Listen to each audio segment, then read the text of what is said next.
Bienvenue à chacun et chacune. Voilà, que Dieu vous bénisse vraiment pour cette belle journée. Ça fait plaisir d'être ici. Vraiment, merci Seigneur pour cette journée. Je vais vous inviter à vous lever et on va simplement remercier de tout notre cœur le Seigneur d'être présent, de pouvoir être là et qu'on puisse dire comme le psalmiste, c'est ici la journée que l'Éternel a faite, qu'elle soit pour nous un sujet d'allégresse et de joie. Amen. On prie ensemble et on accueille le Seigneur. Alléluia Seigneur, merci pour tes bontés, merci pour ton amour, merci pour ta grâce Seigneur envers nous. Merci pour qui tu es Seigneur Jésus. Vraiment nous voulons te remercier ce matin, nous voulons te louer, nous voulons t'élever Seigneur Jésus. Nous voulons t'offrir nos louanges Seigneur Jésus. Reçois Seigneur vraiment le meilleur de nous-mêmes Seigneur. Nous voulons vraiment te louer de tout notre cœur Seigneur Jésus. Vraiment que notre louange Seigneur puisse être agréable ce matin. Seigneur Jésus, merci Seigneur vraiment pour cette grâce que tu nous fais. Merci pour mes frères et sœurs ce matin. Merci pour chacun, merci pour chaque nouvelle personne qui est peut-être là dans ce lieu ce matin Seigneur. Vraiment que ta grâce se répande sur ces moments Seigneur. Que ta bénédiction se répande sur ces moments, Seigneur Jésus. Nous avons soif de toi, nous voulons plus de toi, Seigneur Jésus. Vraiment que la gloire, Seigneur, vraiment te revienne en toutes choses, Seigneur Jésus. Que nos cœurs soient vraiment, Seigneur, touchés par toi ce matin, Seigneur, et qu'ils te louent, Seigneur. Que notre âme te loue, Seigneur Jésus. Tu en es digne, Seigneur Jésus. Tu en es digne, Seigneur. Alléluia. Amen, Seigneur Jésus. Alléluia, Seigneur Jésus. Amen. Oui, Seigneur, c'est une joie, Seigneur. Amen.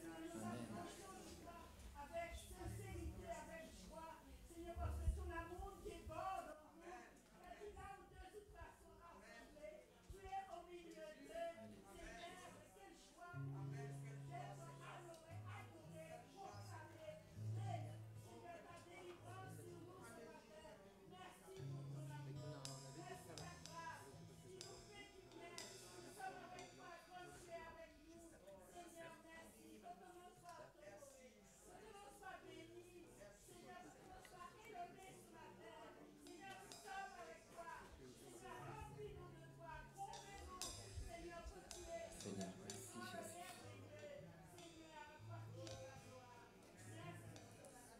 Alléluia Jésus. Amen, amen, amen.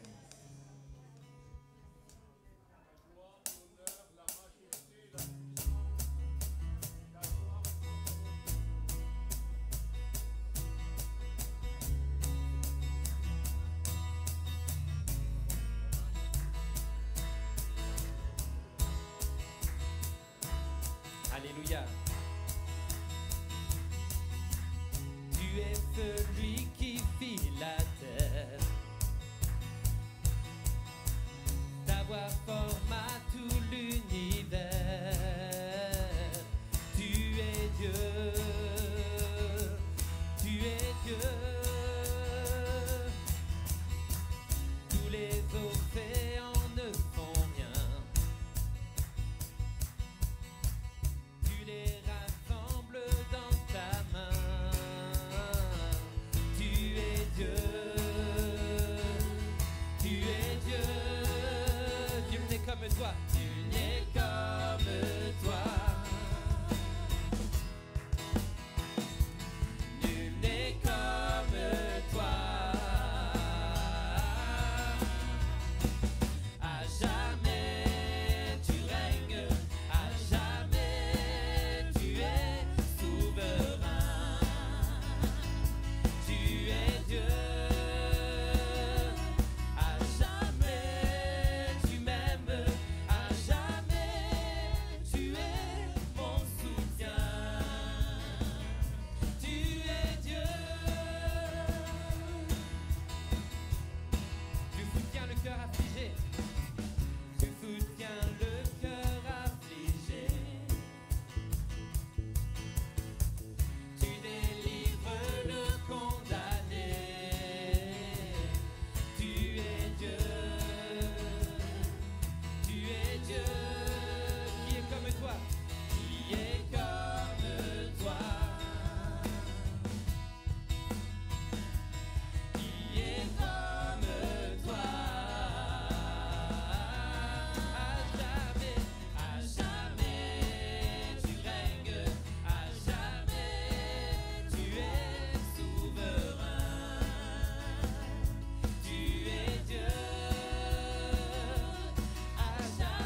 Il est Dieu.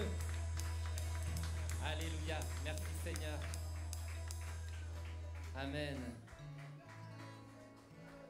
Gloire à Jésus. Alléluia. Tu nous aimes Seigneur et nous voulons encore le chanter. Il m'aime, il m'aime.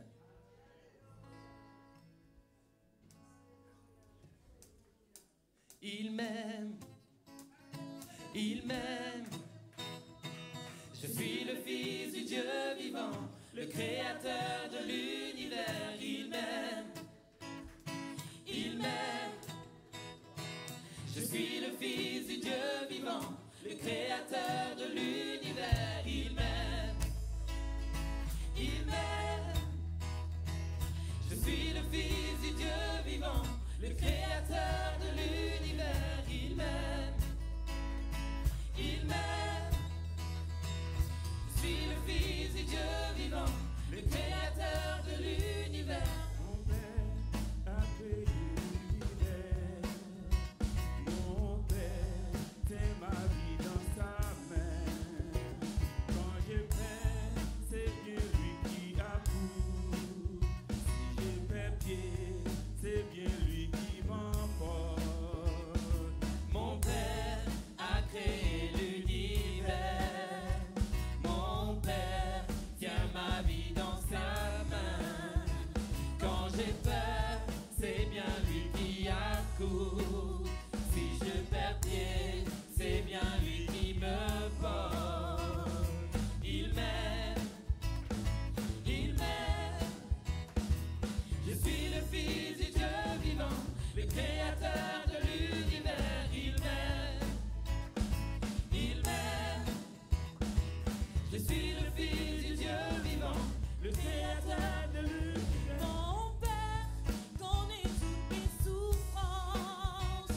Mon Père connaît toutes mes angoisses. Quand je crie, il déploie son armée. Et si je pleure, c'est bien lui qui me porte. Mon Père connaît toutes mes souffrances.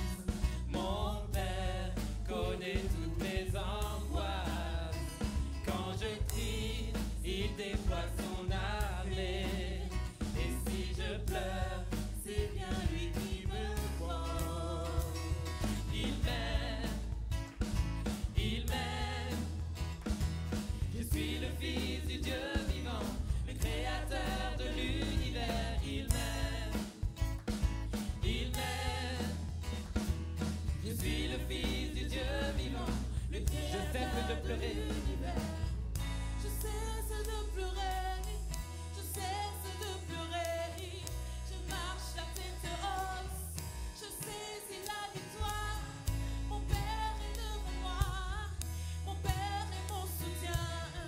Si tout lui appartient, alors je ne crains rien.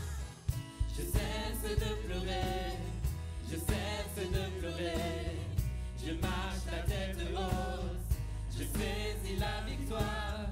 Mon Père est devant moi, mon Père est mon soutien. Si tout lui Chantons-le encore, appartient, je cesse de pleurer. alors je ne crains rien. Je cesse de pleurer, je cesse de pleurer. Je marche la tête haute, je saisis la victoire. Mon Père est devant moi, mon Père est mon soutien. Si tout lui appartient, alors je ne crains rien. Il m'aime, il m'aime. Je suis le Fils du Dieu vivant, le Créateur de l'univers. Il m'aime, il m'aime. Je suis le Fils du Dieu vivant, le Créateur de l'univers. Il m'aime, il m'aime. Je suis le Fils du Dieu vivant, le Créateur de l'univers. Il m'aime, il m'aime. Je suis le Fils du Dieu vivant, le Créateur de l'univers. Il m'aime.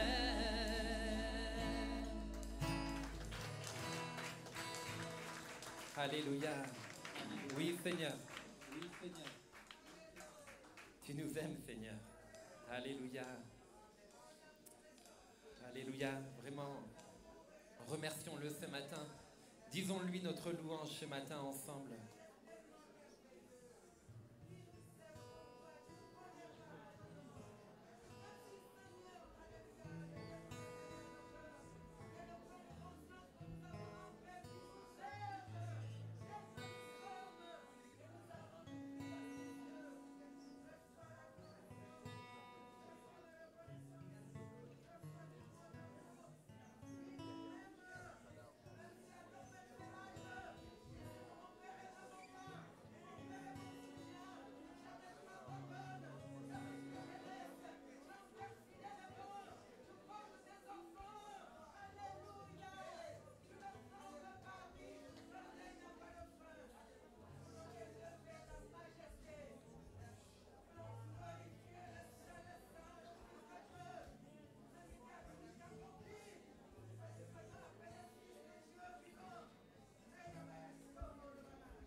Alléluia, c'est auprès de Dieu que je veux me tenir.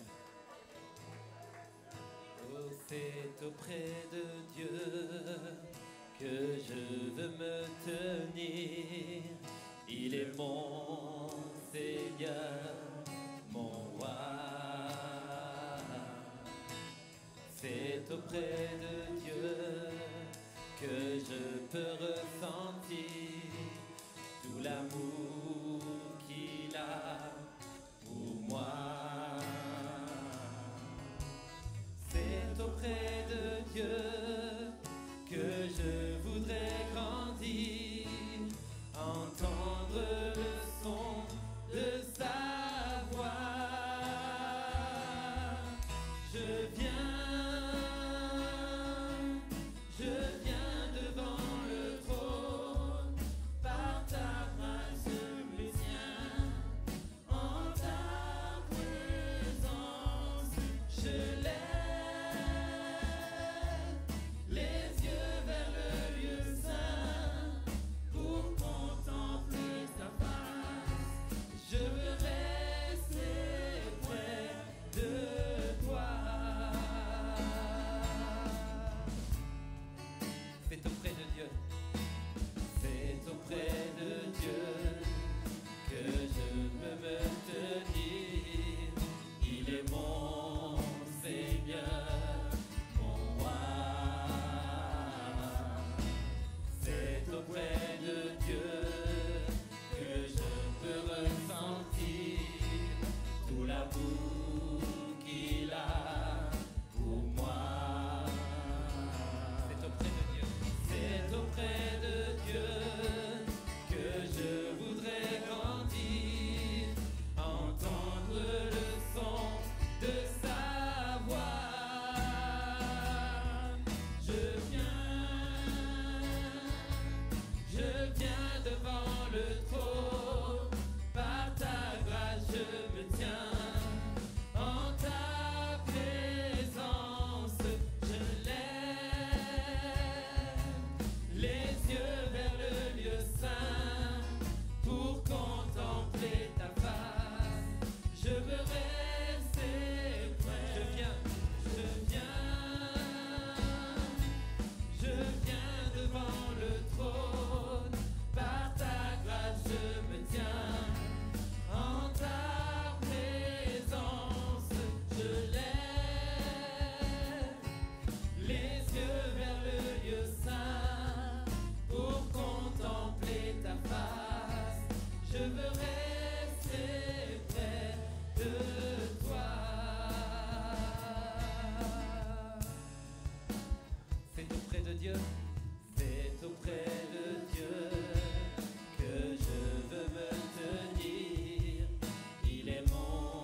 Alléluia, Seigneur. Oui, demeurer dans ta présence, Seigneur.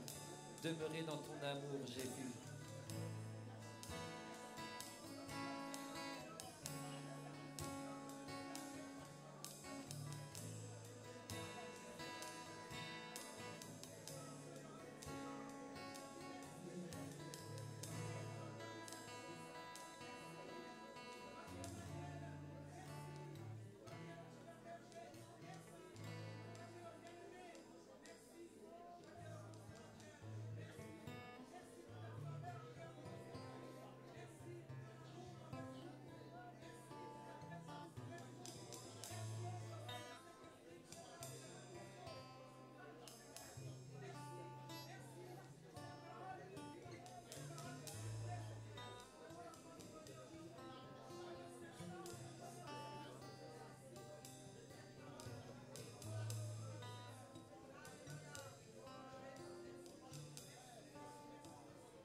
Il y a une grâce quand mon cœur traverse le feu.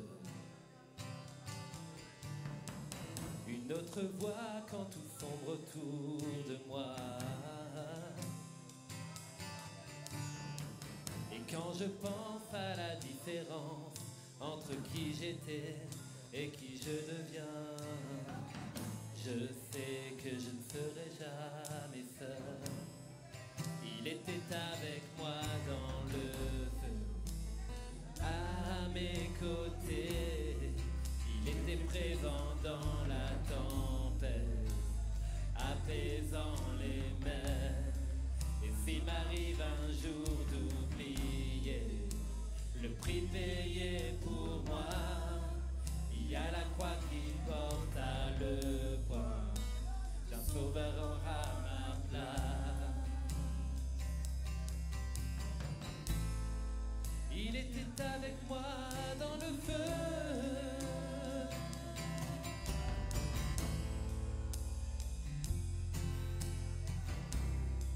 Toute ma dette à quitter à tout jamais. Toute ma dette à quitter, oui, à tout jamais. Le péché n'a plus aucun pouvoir sur ma vie. Et de retomber entre qui j'étais et qui je deviens, quand bien même je ne céderai pas à ce monde. Et je sais que je ne serai jamais seul, car il est avec moi dans le feu, là à mes côtés.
C'est plus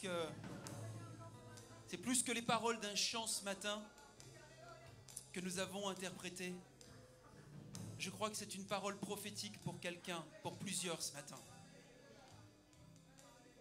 Tu traverses des épreuves. Tu traverses une épreuve personnellement. C'est peut-être au niveau de ta santé physique, mais c'est aussi au niveau de ta santé intérieure. Une crise spirituelle. Un état émotionnel bouleversé par un certain nombre de choses qui te sont arrivées ces dernières semaines. Et là, Dieu est en train de t'encourager à déclarer des promesses, des vérités de sa parole. Dans l'épreuve, il ne t'a pas oublié. Dans l'épreuve, il est là, à tes côtés. Et il te dit même, ce n'a pas été facile, même pour moi, de chanter cette parole, de se réjouir dans l'épreuve. Parce que nous lui appartenons. Parce qu'il désire nous transformer. Parce qu'il désire le meilleur pour chacun d'entre nous. Nous allons le rechanter comme une déclaration de foi. Une déclaration de foi pour que la crainte ne l'emporte pas. Pour que l'angoisse et l'anxiété ne prennent pas davantage de place dans ton esprit, dans tes pensées et dans tes émotions. Mais pour que véritablement tu sois fortifié ce matin. Tu sois encouragé ce matin, même si tu traverses une épreuve, une difficulté, une tempête particulière. Chante cette promesse. Je ne serai jamais seul. Et je veux me réjouir de ce qui m'attend. Tu es en train, Seigneur, de faire une œuvre en moi. Une œuvre profonde dans mon cœur, dans ma vie. Et je veux bien comprendre la perspective de l'épreuve que tu permets que je traverse. Et de me rappeler que tu es là, à mes côtés. Chante-le ce matin. Avec foi. Chante-le, proclame-le ce matin. Afin que tu en ressortes de ce lieu différent de ce que tu es venu. Avec une autre façon de penser, de voir les choses. Avec un encouragement pour ton âme, pour ton être complet. Chantons ensemble.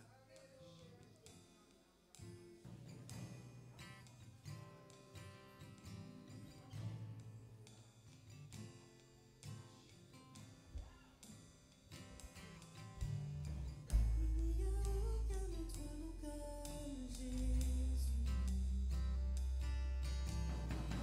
qui était, qui est, sera jamais.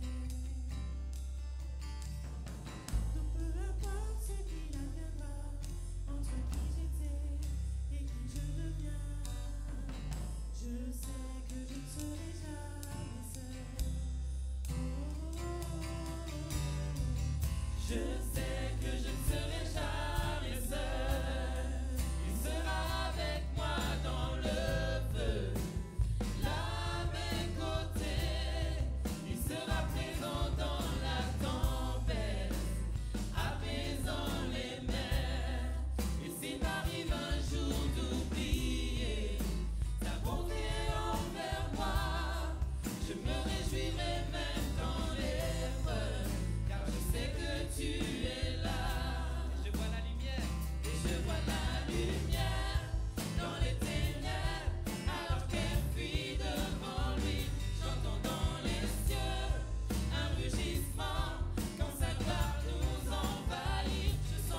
sera avec moi.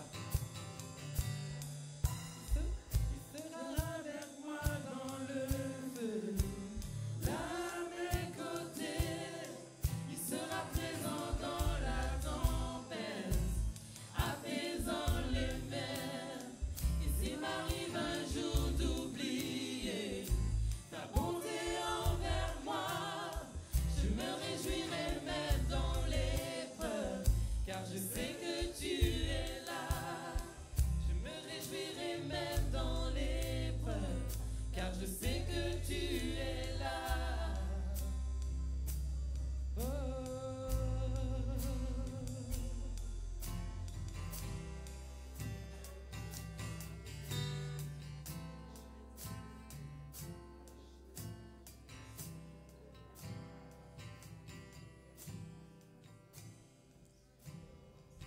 Alléluia, Jésus. Alléluia.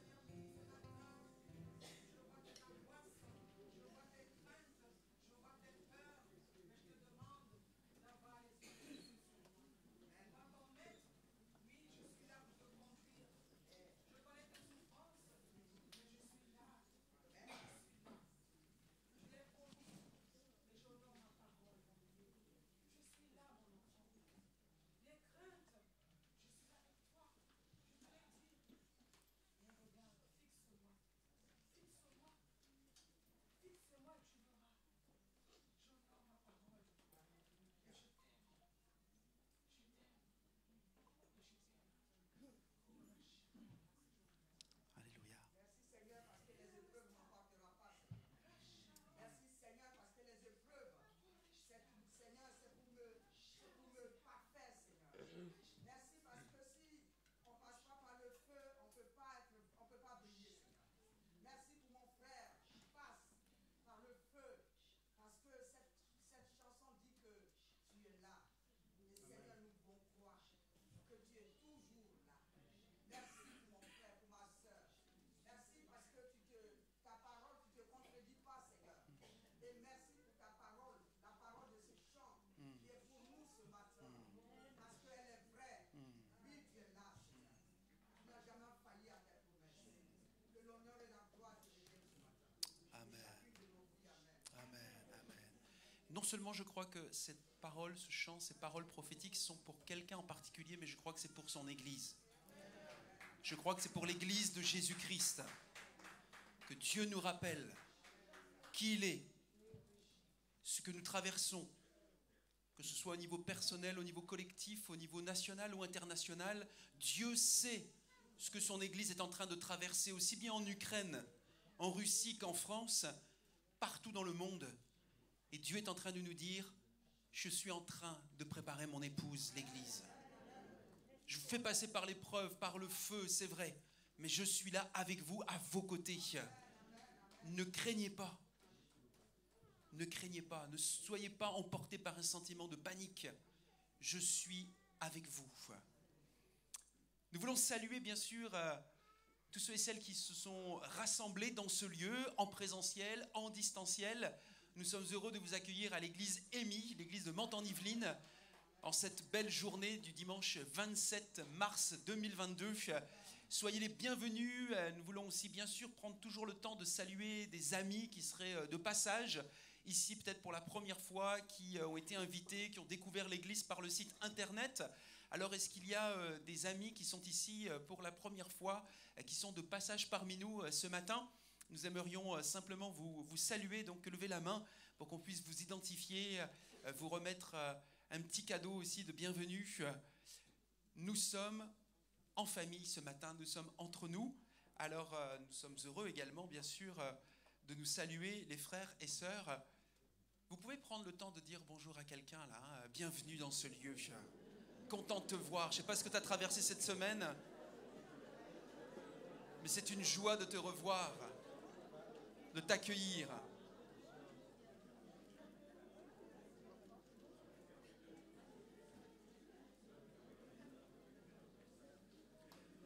J'aimerais vous dire que les prières, ça marche. J'aimerais vous remercier pour votre soutien dans la prière tout au long de la semaine où nous revenons d'un congrès, la convention pastorale des Assemblées de Dieu de France, où nous avons vécu des temps bénis, des temps sur une thématique qui était la croissance dans la paix. Et nous avons reçu de la part des serviteurs, prédicateurs, de la part de Dieu. Et ça a été riche, ça a été dense, intense. Je pense que je reviens plus fatigué que je n'y étais parti, parce que ça commence tôt, ça finit tard, il y a plein d'échanges, de relations, de discussions, mais on revient avec la bénédiction. Alors merci encore et encore pour vos prières qui se sont élevées tout au long de la semaine pour ce rassemblement de pasteurs. Je vous rappelle que nous aurons à l'issue de ce culte un temps de jeûne et prière. Nous désirons à l'Église avoir des temps prolongés dans la prière. Nous croyons qu'il y a importance à pouvoir se retrouver, décharger nos cœurs et nous attendre à Dieu dans des temps mis à part, donc de jeûne et de prière pour ce dimanche. Au mois d'avril, de vous préciser que les réunions, eh bien, mis à part la réunion matinale Jitsi qui se fera encore en distanciel, les autres réunions, maison de prière et intercession, se feront à nouveau uniquement en présentiel. Donc à 19h30 pour MDP, à 19h pour l'intercession, dans les salles que vous connaissez sur le côté. Donc nous avons aussi d'autres activités qui sont prévues dans les temps à venir. Notez bien également un autre rendez-vous de prière important, un rassemblement avec les églises du Mantois, spécifiquement pour un sujet bien ciblé pour les élections présidentielles 2022. Donc nous nous retrouverons le vendredi 8 avril à 19h30, pas très loin d'ici, à l'église ghanéenne. Donc ce sera peut-être une première, en tout cas pour moi ce sera une première d'aller dans l'église ghanéenne. J'ai fait connaissance avec le nouveau pasteur, même s'il est arrivé depuis 2 ans, mais au moment de la pandémie, donc on ne s'est pas trop connus. Et ce sont les différentes églises évangéliques là, du Mantois qui vont se réunir. On a eu une première réunion au CCM, nous aurons une deuxième réunion à l'église ghanéenne. Au mois de mai, on aura une réunion ici pour prier pour les élections municipales, parce que vous savez que nous avons des élections municipales partielles à Mantes. Et puis au mois de juin, nous nous retrouverons au Temple réformé pour un temps de prière pour les élections législatives. Nous croyons, parce que ça fait partie d'un ordre que le Seigneur nous a donné, de prier pour les autorités. Alors nous devons prier pour différents sujets, et là ce sera ciblé pour les autorités. Donc ça sera le vendredi 8 avril pour les élections présidentielles. Eva, est-ce que tu es ici, Samba Dinar? Tu es la bienvenue. On peut l'encourager. Elle va nous présenter une activité qui aura lieu le 10 avril. Alors, quelques petites informations concernant un événement que la jeunesse d'EMI, quand je parle de la jeunesse d'EMI, ça va prendre non seulement les pré-ados, les ados et la jeunesse. Donc, les jeunes veulent prendre soin de leurs aînés. Donc, les aînés sont conviés à un repas, un bon repas qui se déroulera le 10 avril, donc ici même à l'église, et à partir de 17h. Donc, c'est vrai que les aînés, vous prenez bien soin de nous, bien soin des jeunes. Et ben nous, on veut juste faire ce retour-là, à prendre soin de vous autour de ce bon repas. Donc, il y aura plein d'activités. Alors, c'est vrai que ce repas-là a compris donc, votre participation avec un tarif de 20 €. Donc, ils vont permettre de combler les fonds pour l'événement Page Boost. Et puis, le nombre de places est limité à 50. Donc, attention, ne vous bousculez pas trop pour aller prendre les places. Voilà, donc juste les inscriptions, ils se feront auprès de Sandrine Selva-Stéphane à la fin du culte. Et puis, si vous avez des informations, n'hésitez pas à l'appeler directement ou venir vers moi. On fera plaisir de vous donner quelques informations complémentaires. Merci, soyez bénis. Merci Eva pour cette belle initiative. Moi, j'ai noté, c'est que dans 3 ans que je pourrai y participer.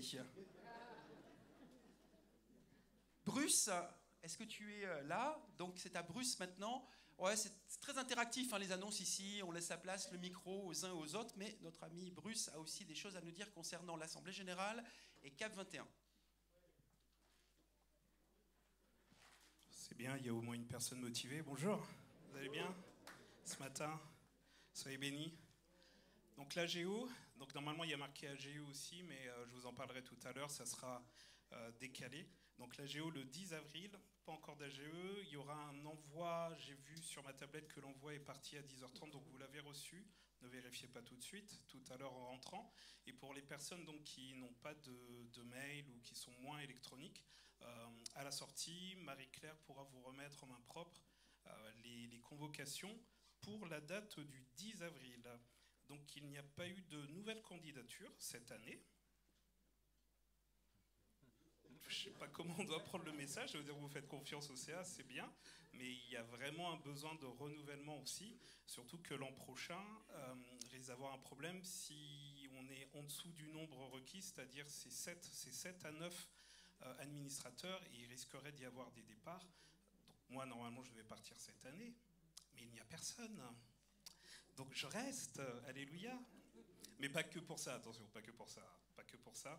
C'est avec Joe aussi, et c'est aussi pour faire une bonne transition sur Cap 21 aussi, pour les mois qui arrivent, justement. Parlons-en sans transition de Cap 21, où j'avais fait une annonce publique le 6 février, où il s'agissait donc du terrain placé entre la patinoire et le collège Clémenceau. Donc je vous parlais qu'à l'époque il y aurait un conseil municipal prévu le 7 février, donc le lendemain de mon annonce, où devait être votée l'approbation pour le principe de désaffectation et déclassement du terrain afin de pouvoir nous vendre le terrain. Donc, très bonne nouvelle, cela a été approuvé à 32 voix contre 4, donc merci Seigneur, c'est une première belle étape.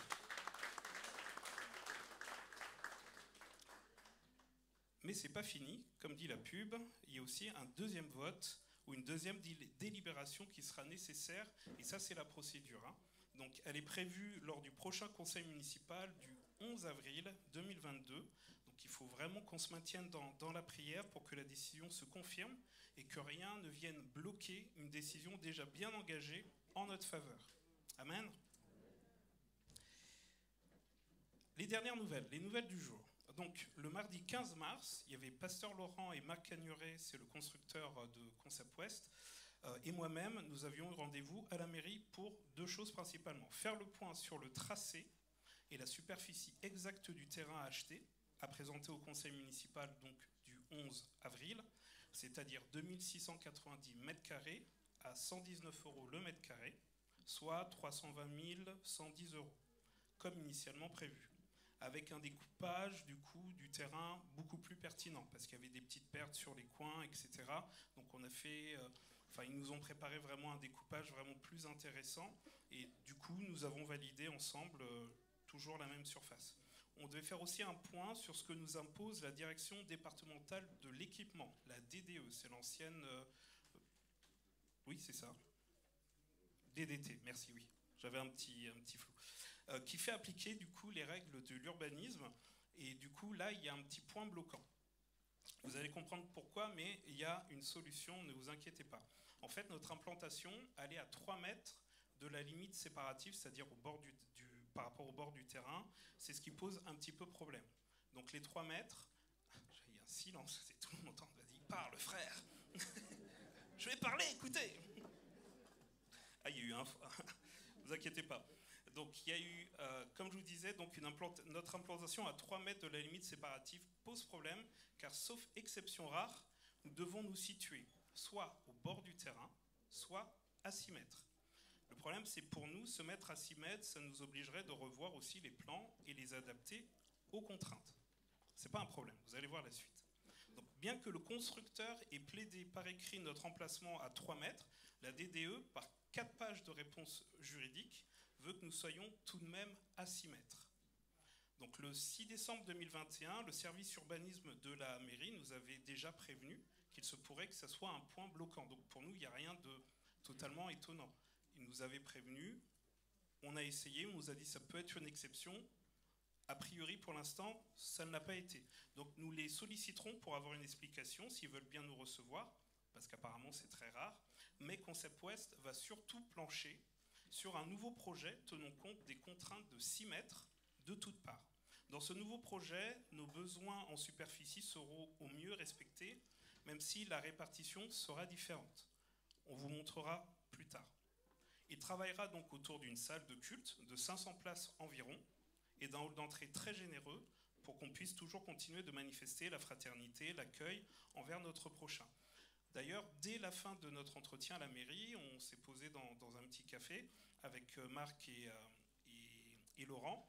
Et donc, il a commencé vraiment à nous dessiner sur le plan ce qui pourrait être possible sur l'emplacement. Et franchement, ce qu'il nous présentait rapidement comme ça en tenant compte des 6 mètres, j'ai limite envie de préférer ce qu'il va faire que ce qu'il y avait actuellement. Donc, ça va être vraiment très intéressant par rapport au plan initialement prévu. Donc, nous vous présenterons tous ces éléments prochainement avant une AGE. Donc, je vous parlais de l'AGE tout à l'heure, qui aura lieu soit fin mai ou mi-juin normalement. Je crois autour du 12 juin ou 22 mai de mémoire. Donc, nous pouvons toujours continuer de prier donc pour au moins 4 choses. Le second vote du 11 avril 2022 en conseil municipal, que Dieu donne toujours l'intelligence à l'équipe de Concept West de créer un bâtiment encore plus fonctionnel que le premier. Il part pas de rien, il part vraiment de très bonnes choses. Pour des nouveaux donateurs aussi, car les prix sont fluctuants, vous savez, avec les crises. À 14 jours près, c'est plutôt compliqué de se fixer un prix. Il y a une augmentation de près de 40% parfois des matériaux, donc c'est assez compliqué. Et aussi, surtout, la sagesse OCA, au Cap 21, de mener à bien cette mission.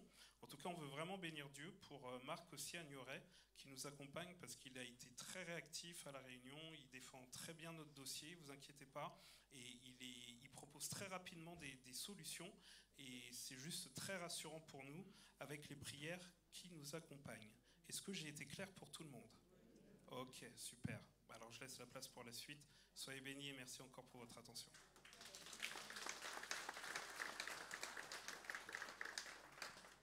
Merci beaucoup Bruce pour ces explications claires et précises et pour tout le travail également que tu fais avec l'équipe Cap 21.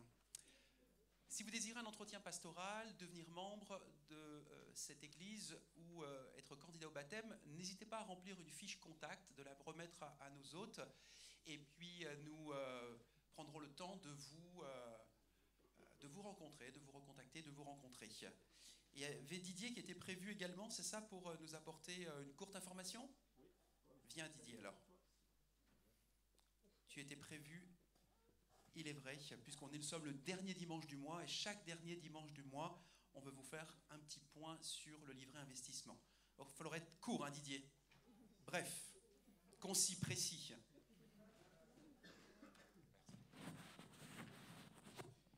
Bonjour. Donc, je vais être bref, précis, concis. C'est pour vous faire donc le point de nos offrandes sur le livret construction au 26 mars. Si vous vous souvenez, on était le 28 février. Je vous avais dit qu'on était à 32 562,46. Au 26 mars, on est à 36 862,46. Exactement, il y a eu 4 300 € qui ont été donnés dans le laps de temps. Vraiment, merci notre Dieu. Je pense qu'il y a beaucoup de personnes qui font un effort inouï, à la fois peut-être pour tenir leurs engagements qui ont été pris l'année dernière, mais également beaucoup de personnes qui viennent donner également. Donc nous disons merci à notre Dieu, nous disons merci à toutes ces personnes-là, merci à nous tous qui donnons, et nous invitons aussi ceux qui ne sont pas encore rentrés dans le mouvement à rentrer dans cette dynamique, parce que chaque euro compte pour nous permettre d'arriver à atteindre la somme de 300 000 € qui nous manque pour boucler notre budget pour le projet bâtiment. Soyez bénis, merci pour ce que vous faites, continuons.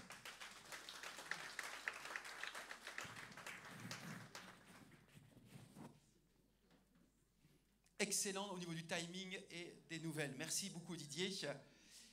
Sans plus tarder, et bien sûr les parents qui ont des enfants avec eux dans la salle ce matin, si jamais à un moment l'enfant se manifeste un petit peu trop, on vous encourage à vous joindre dans la nurserie ou rejoindre également, il y a un service mini-kit ce matin également qui est à votre disposition. Après 3 années de formation à l'école biblique Summit aux États-Unis, cette école qui a été fondée par le pasteur David Wilkerson, il est revenu dans sa région d'origine, le sud de la France, et puis il nous a rejoint, il a rejoint l'équipe pastorale EMI il y a quelques années, Et nous nous souvenons de lui comme quelqu'un qui a passé du temps à servir les enfants, à servir l'équipe de louanges, à servir en tant que directeur du comptoir alimentaire Nouvel Espoir, où nous avons pu tous apprécier son cœur de serviteur. Il est entré dans le cursus pastoral également en étant au sein de cette église EMI, et il nous a quittés à un moment pour poursuivre sa formation pastorale justement à l'église du Havre. S'il est arrivé seul il y a quelques années, il est parti. Il est parti de ce lieu avec une fille de la maison, Stéphana Sabouf. Nous sommes très heureux de revoir aussi Stéphana parmi nous, à côté de ses parents là-bas. Et ils sont maintenant parents heureux avec la bénédiction que Dieu leur a accordée d'avoir une fille, Déborah. Je vous demande d'accueillir notre frère et notre sœur, le pasteur André Bernard.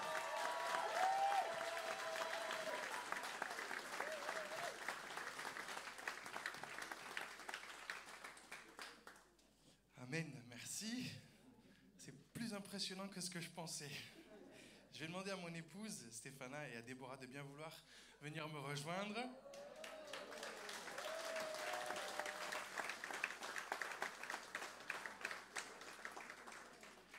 Il n'y a pas de raison que je sois les seuls à les voir.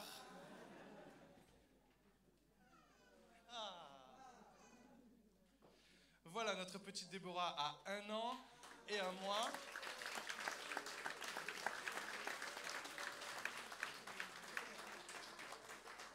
Elle est belle, mais c'est fatigant d'être parent, hein? Tu veux dire bonjour? Non, pas encore. Tu veux dire bonjour? Bonjour à tout le monde. Voilà, merci à chacun et chacune pour vos prières, effectivement. Oui, c'est la multiplication. Alors pour ceux qui ne me connaissent pas ou ceux qui ne me reconnaissent pas, enlevez-moi quelques kilos, rajoutez-moi quelques cheveux, c'est moi. Voilà. Donc ça n'a rien à voir avec l'arrivée de notre enfant. J'aimerais que vous puissiez vous joindre à moi en prière quelques instants. Seigneur Jésus, merci pour ces instants et je te prie, Seigneur mon Dieu, que toi tu puisses parler à ton Église. Seigneur Jésus, que ce message que tu m'as donné, je puisse l'apporter avec autorité, Seigneur Jésus, mais surtout avec ton onction, afin qu'il nous fasse grandir, qu'il nous fasse avancer dans la compréhension de qui tu es, de ce que tu attends de nous, Seigneur mon Dieu, mais aussi la compréhension de ce que tu veux faire au travers de nous. Qu'à toi, Jésus-Christ, soit toute la gloire, la louange, l'honneur et la puissance, aujourd'hui et pour les siècles des siècles, dans le nom de Jésus. Amen. Je vais essayer de respecter le timing, et c'est pour ça que je vais aller assez vite. Si vous avez un téléphone portable, si vous avez un papier, un crayon, n'hésitez pas à le sortir. Ça va être une espèce d'étude, une étude ce matin, mais que je vais essayer bien évidemment de rendre le plus intéressant possible. Mon passé de professeur va m'aider, je l'espère. Et pour l'anecdote, au cas où si quelqu'un était au Havre la semaine dernière, c'est un message que j'ai également prêché à l'église du Havre, mais que j'ai repris, que j'ai retravaillé, auquel j'ai apporté quelques détails. Donc voilà, je ne veux pas faire croire que c'est une nouvelle révélation. Non, la Bible est la même de toute façon depuis 2000 ans. Mais voilà, c'est un message que j'ai repris, que j'ai retravaillé parce que j'ai eu à cœur de vous l'apporter, de nous l'apporter. Et le titre du message est le suivant: La chasse est ouverte. La chasse est ouverte. Pour l'anecdote, lorsque j'étais petit, j'avais une peur terrifiante d'un animal qui est juste là, le loup. J'ai eu, lorsque j'étais petit, la joie de regarder un conte musical qui s'appelle Pierre et le loup, sauf que c'était en version dessin animé, et à un moment, il y avait la tête du loup qui apparaissait, c'était juste horrible. Les yeux tout jaunes, la bave au coin des babines, etc. Et j'ai été traumatisé pendant des années, et je lui ai pardonné depuis, mais mon grand frère, avec qui j'étais pas très sympa, avait une technique. Lorsqu'il en pouvait plus de moi, il me prenait, il m'emmenait dans le grenier où il n'y avait pas de fenêtre, il me jetait au fond du grenier, il éteignait la lumière, il fermait la porte et il criait « Il y a le loup !» Donc ça a laissé quelques cicatrices, n'est-ce pas? Mais il m'a pardonné surtout, et je lui ai pardonné. Et donc aujourd'hui, c'est assez ironique presque que je puisse vous apporter ce message. Avant d'aller plus loin, j'aimerais juste voir avec vous la définition du mot « pasteur ». Le mot « pasteur » a 2 définitions. Il y en a une qui est pratique, pratico-pratique, et une autre qui est interprétative. C'est-à-dire le premier, le pasteur, c'est celui qui fait paître les troupeaux et qui en prend soin. On est d'accord? Un pasteur, ça vient des pâtures, les pâturages. Et c'est celui qui s'occupe d'un troupeau, habituellement de brebis, et qui va en prendre soin. Et de ce fait, lorsque Jésus est arrivé, que Jésus a eu son troupeau, le terme pasteur a été un petit peu modifié. Et désormais, c'est aussi celui qui a la charge de guider la spiritualité d'un ensemble de personnes. Alors, spiritualité dans le sens la vie spirituelle. C'est une définition qui est du dictionnaire. Donc, il y a le pasteur physique et le pasteur spirituel. C'est dans cette démarche que je m'inscris, dans cette démarche que nous nous inscrivons, nous les pasteurs des Assemblées de Dieu. Il y a des synonymes à ce mot pasteur, bien évidemment. Il y a berger, vous l'aviez deviné, mais il y a aussi conducteur de troupeau. Et pour ce qui est des pasteurs spirituels, c'est aussi conducteur spirituel. Il est important de toujours se rappeler, aussi bien nous que vous, le troupeau, c'est-à-dire le troupeau, l'Église, n'appartient pas au pasteur. Le troupeau appartient à Jésus. Amen. Et si je pouvais me permettre cette vulgarisation, nous les pasteurs physiques, nous ne sommes que les gestionnaires. On est entre guillemets les managers du troupeau. Il faut qu'on s'en occupe, mais il faut toujours que l'on garde à l'esprit, c'est pas à nous. Vous ne nous appartenez pas, vous appartenez à Dieu, mais notre boulot, je vais vous le définir un petit peu plus longuement, c'est de faire attention à vous. Notre tâche en tant que pasteur, elle est, si je peux me permettre, et je pense que le pasteur Laurent va être d'accord avec moi, puisque c'est de lui que je le tiens, va se définir en 3 missions. La première, c'est que nous devons, en tant que pasteurs, être exemplaires. Avant de prétendre à quoi que ce soit, avant de vouloir faire quoi que ce soit, il faut d'abord que nos vies soient exemplaires. C'est ce que nous voyons dans 1 Timothée 4, verset 12. Il est écrit que personne ne méprise ta jeunesse, mais soit un modèle pour les fidèles, c'est-à-dire soit un modèle pour les chrétiens, en parole, en conduite, en charité, en foi, en pureté. Et verset 15, occupe-toi de ces choses, donne-toi tout entier à elles, afin que tes progrès soient évidents pour tous. C'est-à-dire qu'il faut que le pasteur qui s'occupe d'une église, en premier lieu, il faut que lui, il soit un bon exemple. Il faut que lui il faut qu'il montre l'exemple lui-même. Donc tout d'abord être exemplaire. Puis il faut que le pasteur nourrisse le troupeau. Notre boulot, entre guillemets, c'est de nourrir le troupeau. Toujours dans 1 Timothée chapitre 4, versets 6 et 11. En exposant ces choses aux frères, tu seras un bon ministre de Jésus-Christ, nourri des paroles de la foi et de la bonne doctrine que tu as exactement suivie. Déclare ces choses et enseigne-les.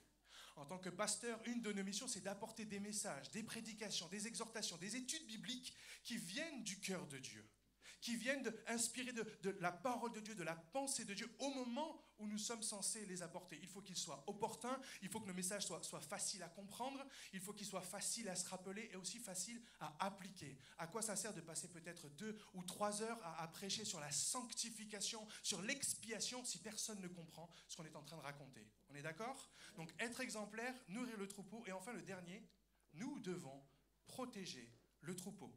1 Timothée, toujours, chapitre 4, versets 7 et 16. Repousse les contes profanes et absurdes.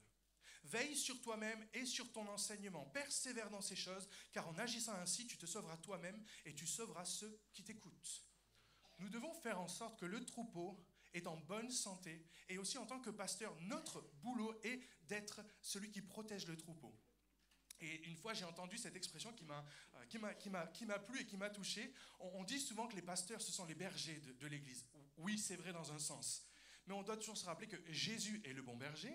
Comme je l'ai dit tout à l'heure, Jésus est le berger du troupeau. Et donc, si je devais donner une analogie, Jésus est le berger et nous, les pasteurs, on est les chiens de berger.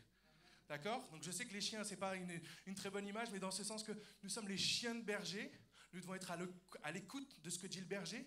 Nous devons faire attention aux brebis. Lorsque le berger dit va à gauche, on doit aller à gauche. Lorsque le berger dit va à droite, on doit aller à droite. Lorsque le berger doit conduire le troupeau dans un autre pâturage, on doit le suivre. On doit s'assurer que les brebis restent ensemble. Amen? C'est pas une raison pour nous traiter de chiens. Les chiens de berger. Et donc, bien évidemment, le meilleur exemple que nous avons est notre Seigneur, puisque dans le psaume 23, le cantique de David, il est dit « L'Éternel est mon berger, je ne manquerai de rien. Il me fait reposer dans de verts pâturages, il me dirige près des eaux paisibles. » C'est-à-dire qu'il veille sur moi. Il restaure mon âme, il me conduit dans les sentiers de la justice à cause de son nom. Quand je marche dans la vallée de l'ombre de la mort, je ne crains aucun mal, car tu es avec moi. On l'a chanté. Ta houlette et ton bâton me rassurent. Tu dresses devant moi une table en face de mes adversaires, tu oins d'huile ma tête et ma coupe déborde. Oui, le bonheur et la grâce m'accompagneront tous les jours de ma vie et j'habiterai dans la maison de l'Éternel jusqu'à la fin de mes jours. Amen. On voit ici que le bon berger, il reste avec ses brebis, c'est lui qui est le modèle exemplaire, il protège le troupeau et c'est lui aussi qui nourrit le troupeau. Jésus a dit lui-même qui il était et quelle était sa mission sur terre, puisque dans Jean 10, verset 11, il dit « Je suis le bon berger ». Le bon berger donne sa vie pour ses brebis. Mais à d'autres endroits dans les évangiles, aussi bien Jésus que l'apôtre Paul vont nous avertir, nous, Église de Jésus-Christ. Si vous êtes chrétien, si vous êtes né de nouveau, si vous faites partie du corps de Christ, alors il y a des passages que Jésus a annoncés, certes, il y a 2000 ans, mais qui s'adressent encore à nous aujourd'hui. Dans Matthieu chapitre 7, verset 15, il est écrit, c'est Jésus qui parle, « Gardez-vous des faux prophètes. Ils viennent à vous en vêtements de brebis, mais au-dedans, ce sont des loups ravisseurs. Vous les reconnaîtrez à leurs fruits. Cueille-t-on des raisins sur des épines ou des figues sur des chardons? Tout bon arbre porte de bons fruits, mais le mauvais arbre porte de mauvais fruits. Un bon arbre ne peut porter de mauvais fruits, ni un mauvais arbre porter de bons fruits. Tout arbre qui ne porte pas de bons fruits est coupé et jeté au feu. C'est donc à leurs fruits que vous les reconnaîtrez. » Et plus loin, dans le livre des Actes, au chapitre 20, verset 29, l'apôtre Paul, lui aussi, reprend ces paroles. Il dit « Je sais qu'il s'introduira parmi vous, il part dans le futur, après mon départ, des loups cruels qui n'épargneront pas le troupeau, et qu'il s'élèvera du milieu de vous des hommes qui enseigneront des choses pernicieuses pour entraîner les disciples après eux. » Et je me permets de rajouter, oui, des hommes, mais aussi des femmes.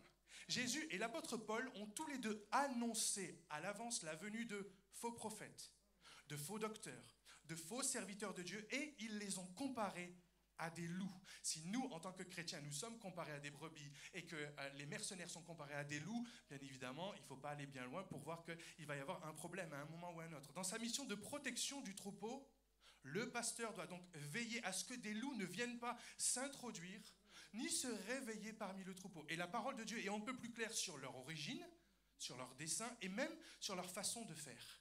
Donc de la même façon qu'il existe dans le règne animal, croyez-moi, j'en ai bouffé du loup pendant 2 semaines, là, j'ai étudié, j'ai regardé des reportages, je suis quasi incollable sur cette bestiole. De la même façon qu'il existe dans le règne animal plusieurs races de loups, il y a le loup gris, il y a le loup d'Arabie, il y a le loup noir, le loup d'Himalaya, etc., etc. Je crois, et basé aussi bien sûr sur des études et des prédications que j'ai pu entendre, je crois qu'il existe aussi plusieurs types de loups dans le monde évangélique et j'en ai recensé 3. Alors je l'ai fait sous le ton un petit peu humoristique, mais j'espère que derrière l'humour, ça va pouvoir vous rester. La première race de loups dont nous, en tant que chrétiens, nous devons nous méfier, c'est le Lucifer. Lucifer, c'est bon ? Vous avez saisi? Lucifer, c'est-à-dire l'ange qui était au ciel mais qui s'est rebellé contre Dieu, qui est devenu Satan, le Lucifer. Alors lui, je me permets, il est facile à repérer. Le Lucifer, c'est un homme ou une femme qui est clairement et simplement possédé d'un esprit impur.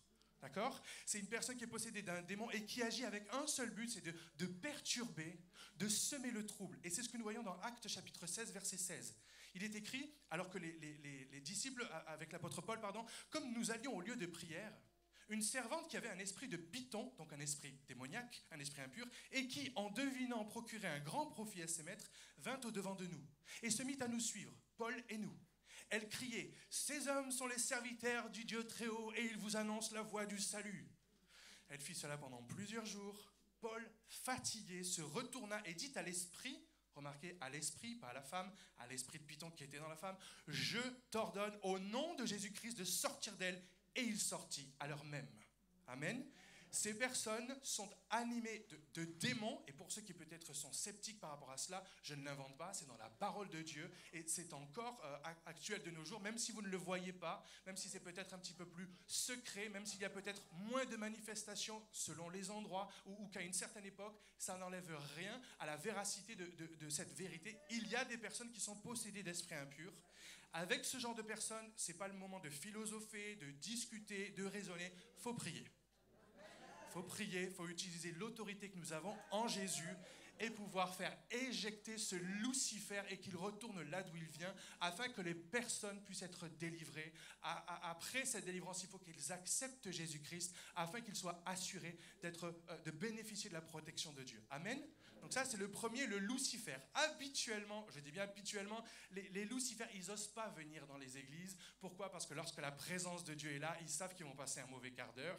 Donc, ils n'aiment pas trop ça. D'ailleurs, il y a un chant très facile qui sert un petit peu de barrière ou de filtre pour savoir s'il y a un Lucifer dans l'église. C'est le chant qui dit « Je suis né pour te louer ». Si vous êtes chrétien, avec ce chant, il n'y a pas de problème. Alors que le Lucifer, il va devoir chanter comme ça. « Je suis né pour te louer ». Et là, ça va se manifester. Et là, il ne peut pas rester. Le premier, le Lucifer. La deuxième race de loup, c'est le lucratif. Là aussi, lucratif, ou alors, mais il était un peu long, le loup pas la bénédiction. Le loup pas la bénédiction. Ça, c'est une race de loup qui est un petit peu plus fine, un petit peu plus subtile. Mais on la trouve, du moins en France, on la trouve majoritairement sur Internet, on la trouve sur les réseaux sociaux, mais on la trouve aussi des fois dans les églises, malheureusement dans les églises qui ne sont peut-être pas très stables, les églises qui ne sont peut-être pas très bien ancrées dans la parole, mais qui veulent juste quelque chose qui est à la mode, quelque chose qui va faire venir les gens, quelque chose qui tape à l'œil. Et les lucratifs ont une théologie qui change d'une semaine à l'autre. Une semaine, ils vont te dire « Oh, le nouveau truc à la mode, c'est ça. » Et la semaine d'après, vous les revoyez « Non, ça, c'est démodé. Non, maintenant, c'est ça. » Et je vais vous donner juste quelques exemples. Tantôt, ce genre de loup va vous enseigner qu'il faut absolument rire dans l'esprit. Il y en a ensuite qui vont vous enseigner qu'il faut absolument louer Jésus pieds nus, même si vous êtes sur l'estrade. Il y en a qui vont te dire que si tu es malade, c'est parce que tu as péché ou parce que tu n'as pas assez de foi. Ça, c'est pas biblique.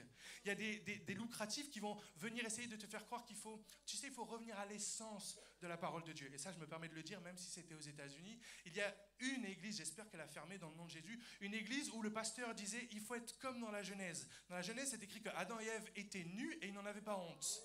Donc, il faut qu'on vive nus. Il y a quelque chose qui, là aussi, est très à la mode, mais qui est beaucoup plus vicieux. Jésus a dit, aimez-vous les uns les autres. Alors on va s'aimer les uns les autres. Hommes et femmes, mais homme avec homme, femme avec femme. Ils prennent la parole de Dieu, ils la tordent, ils la déforment et ils l'arrangent à leur sauce, à eux. Ils vont donc dire que les styles de vie alternatifs sont possibles. Certains vont enseigner, et ça aussi malheureusement, ça vient des États-Unis, il y a un phénomène que l'on appelle le grave sucking. Et pour ceux qui ne parlent pas anglais, ce sont littéralement les suceurs de tombes. C'est-à-dire, ce sont des personnes qui vont aller sur la tombe d'hommes de Dieu, de femmes de Dieu, qui ont eu un ministère puissant pour Jésus. Ils vont aller sur leur tombe et ils vont prier pour que l'esprit que Dieu avait déposé sur ces personnes puisse venir sur eux. Ça pourrait sonner, ça pourrait dire, ouais, pourquoi pas, oui Seigneur, bénis-moi comme tu l'as béni lui. Sauf que l'embêtant, c'est qu'ils vont sur des tombes.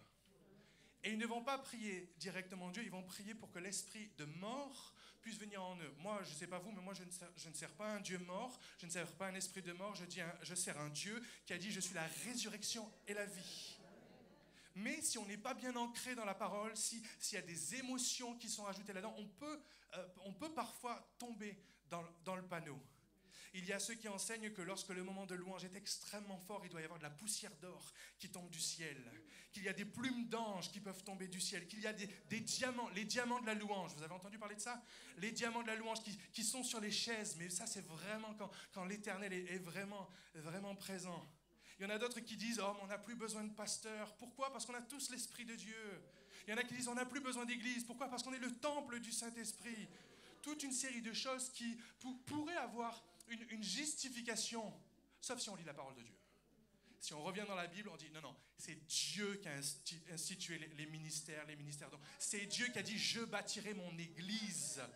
Et même si nous savons que ce n'est pas le bâtiment qui fait cela, l'église, c'est le corps de Christ. Et nous devons nous organiser. Imaginons qu'on arrive tous à la même heure et qu'il y en ait 5 qui ont envie de prophétiser, qu'il y en ait 12 qui ont envie de chanter un chant, qu'il y en ait 14 qui veuillent prêcher. Ça va être un petit peu compliqué. C'est pour ça que l'apôtre Paul a donné simplement ce qu'on appelle du GBS, du gros bon sens. S'il y en a plusieurs qui veulent prophétiser, qu'ils attendent chacun leur tour. On ne va pas tous prophétiser en même temps. Amen. Ce genre de personnes, les lucratifs, vont justifier leur enseignement souvent en ne citant qu'un seul verset de la parole. Ils vont le prendre, ils vont le tordre, et tout le monde sait qu'un texte hors contexte devient un prétexte. Je répète, un texte hors contexte devient un prétexte. Ceux qui disent qu'il faut vivre nu comme Adam et Ève, ils prennent le texte, ils le sortent. Oui, ils n'en avaient pas honte. Mais le contexte, c'est quoi? C'est qu'après, ils ont péché. Et après, le péché leur a ouvert les yeux sur leurs conditions. Et alors, ils ont arrêté de vivre nus. Mais souvent, ces personnes aiment un verset plus que les autres. C'est Ésaïe 43, 19 qui dit « Voici, je vais faire une chose nouvelle. Sur le point d'arriver, ne la connaîtrez-vous pas ?» Et là encore, ils prennent ce verset en disant « Mais non, mais c'est la nouvelle chose. C'est la nouvelle tendance. C'est le dernier truc à la mode. C'est la nouvelle révélation de Dieu. » Non, non, non. Dieu a tout révélé dans sa parole il y a 2000 ans. Et lorsque le prophète Ésaïe parlait d'une chose nouvelle, c'était la venue de Jésus. Pourquoi? Parce qu'à l'époque, il fallait aller au temple. Oui, il fallait aller au tabernacle. Il fallait sacrifier des animaux. Il fallait avoir du sang sur les mains. Et Dieu est en train de dire « Je suis en train de faire une chose nouvelle. Vous n'aurez plus à aller au temple. Vous n'aurez plus à sacrifier des animaux. Mais Jésus, le Fils de Dieu, va donner sa vie pour pouvoir nous épargner toutes ces traditions et toutes ces habitudes humaines. » Amen. Les lucratifs sont passés pros dans l'art de prendre un seul verset de la Bible et de baser toute une philosophie, une théologie là-dessus. Ils sont parfois aussi subtils parce qu'ils utilisent les réseaux sociaux, comme je disais tout à l'heure, et ils vont utiliser par exemple leur compte Instagram, Facebook, TikTok, je ne sais pas, pour publier leur voyage missionnaire. Dans les statuts WhatsApp, ils vont vous montrer qu'ils sont dans un pays pauvre ou dans un pays ravagé par la famine ou par la guerre. Ils vont vous montrer qu'ils sont dans la rue en train de nourrir ces personnes-là. Mais ce qu'ils ne vont pas vous montrer, c'est l'hôtel 5 étoiles dans lequel ils restent. Ce qu'ils ne vous montrent pas, c'est la limousine qu'ils ont louée. Ce qu'ils ne vous montrent pas, c'est les restaurants 12 étoiles dans lesquels ils vont manger. Alors qu'après, ils s'habillent tout simplement pour montrer qu'ils vont aider les personnes qui en ont besoin. Et cette race de loups, pourquoi je l'ai appelée le lucratif? Parce que cette race de loups adorent l'argent. Et c'est vraiment ça, ils adorent l'argent. Ils vont te prophétiser que Dieu va te donner 10 000 euros à condition que tu lui en donnes 1000 à lui d'abord. Ça, c'est pas biblique. Ils vont t'assurer de leur prière, de leur soutien, de l'action de Dieu dans ta vie à condition d'acheter le livre du prophète, à condition d'acheter le CD du Lévite, à condition de t'inscrire à la conférence du bishop. Ils vont t'inviter à t'inscrire à ces cours vidéo sur Internet pour la modique somme de 599,99 €, avec une réduction de 50% si tu t'inscris dans l'heure qui suit. Mais vite, dépêche-toi, sinon après ça va augmenter. Ils vont t'assurer de la bénédiction de Dieu, de sa faveur récompensatrice si tu deviens partenaire avec eux, si tu sèmes dans leur ministère, si tu te joins à eux, afin de pouvoir récolter le centuple. Frères et sœurs, on n'est pas appelés à donner de l'argent pour recevoir de l'argent. On est appelés à donner une partie de nos biens pour dire « Seigneur Jésus, que j'ai 1 million d'euros ou que j'ai 10 €, je ferai comme la pauvre veuve que tu as vue dans le temple. Je te donnerai une partie de mes revenus parce que je te fais confiance à toi. » 1 Timothée 4, versets 1 à 2 nous dit « Mais l'Esprit dit expressément que dans les derniers temps, et pour ceux qui peut-être ne le sauraient pas, nous sommes dans les derniers temps. » On n'a jamais été aussi proche du retour de Jésus. L'Esprit dit expressément que dans les derniers temps, quelques-uns abandonneront la foi pour s'attacher à des esprits séducteurs et des doctrines de démons, par l'hypocrisie de faux docteurs portant la marque de la flétrissure dans leur propre conscience. Et dans 2 Corinthiens chapitre 11, versets 4 et 13, il est écrit « Car si quelqu'un vient vous prêcher un autre Jésus que celui que nous avons prêché, ou si vous recevez un autre esprit que celui que vous avez reçu, ou un autre évangile que celui que vous avez embrassé, vous le supportez fort bien. » L'apôtre Paul est en train de faire des reproches à l'église de Corinthe. Ces hommes-là sont de faux apôtres, des ouvriers trompeurs, déguisés en apôtres de Christ. À un autre endroit, ils sont comparés au prophète Balaam, que l'on voit dans l'Ancien Testament, dans le livre de la Genèse, qui n'était intéressé que par une seule chose, l'argent, sa réputation, son confort. Dans une autre lettre, dans Philippiens 3, 18, l'apôtre Paul dit « Car il en est plusieurs qui marchent en ennemis de la croix de Christ. Je vous en ai souvent parlé et j'en parle maintenant encore en pleurant. Leur fin sera la perdition, ils ont pour Dieu leur ventre, ils mettent leur gloire dans ce qui fait leur honte, ils ne pensent qu'aux choses de la terre. » Mais gloire à Dieu, la plupart du temps, les lucratifs ne durent pas, parce qu'il y a un moment où la vérité éclate, ces faussaires sont enfin démasqués, et il y a toujours un moment où leur péché les rattrape. un contrôle fiscal qui tombe sur le coin de leur ministère ou de leur église.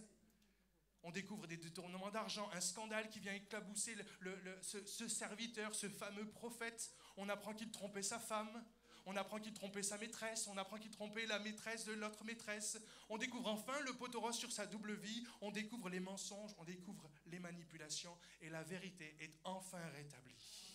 Mais malheureusement, il y a souvent les personnes qui les suivent, les personnes qui sont abonnées, les personnes qui sont partenaires sont déçues de dire « mince, je me suis fait avoir ». Et à cause de cela, parfois, ils sont tellement déçus, tellement écœurés qu'ils finissent parfois même par abandonner la foi.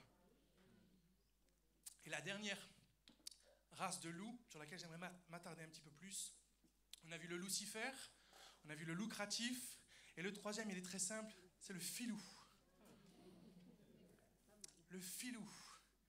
Cette race de loup, malheureusement, elle est, je pense, la race la plus répandue, la plus commune, à tel point qu'il y en a malheureusement, très souvent, dans nos églises. Et je ne veux éveiller les soupçons de personne, mais peut-être y en a-t-il dans notre église.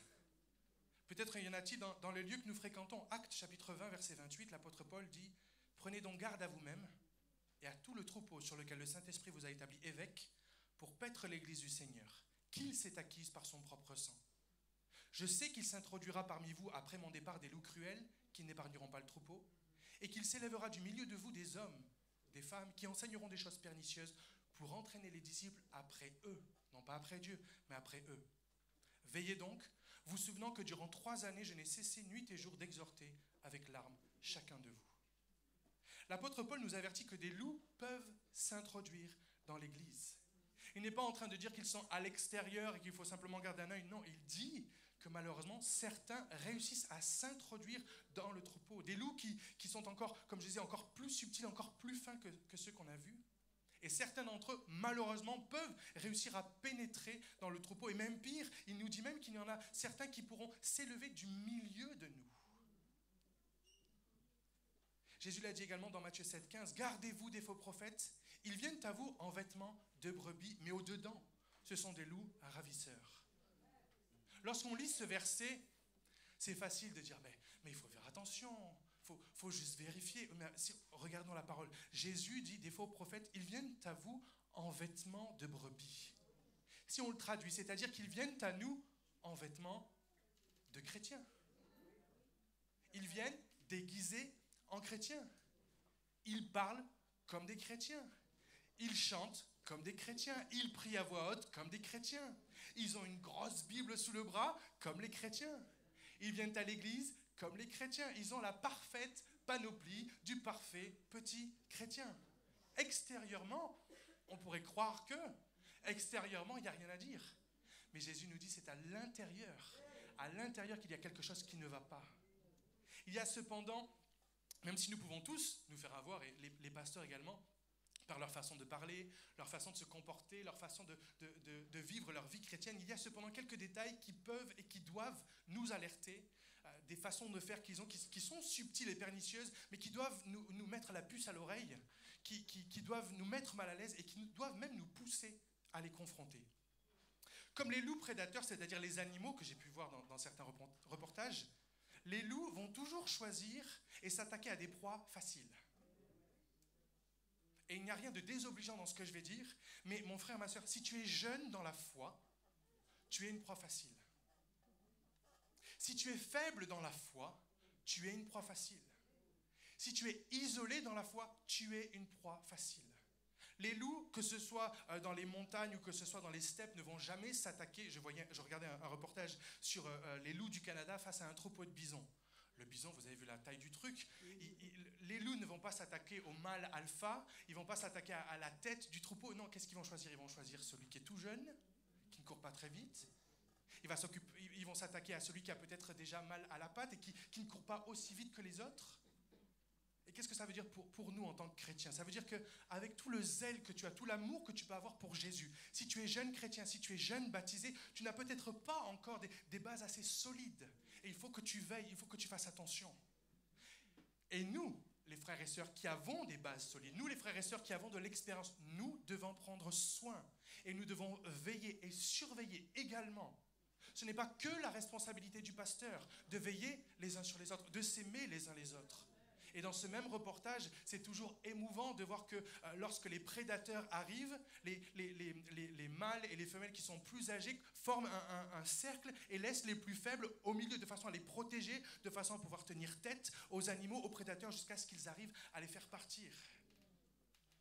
Les loups chassent dans les forêts et les montagnes avec une certaine technique, c'est qu'ils courent après leur proie, ils les poursuivent jusqu'à ce qu'elles s'épuisent.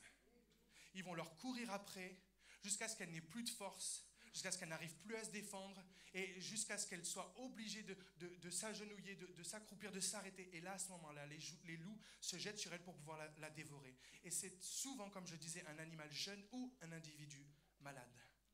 Mon frère, ma soeur, si tu es peut-être malade dans ta foi, c'est-à-dire si tu passes par un moment compliqué, comme on l'a chanté, si tu passes par un moment difficile où je ne veux pas ni minimiser, ni écarter peut-être l'épreuve dans laquelle tu es. Oui, tu es peut-être dans une épreuve, tu es peut-être dans le feu.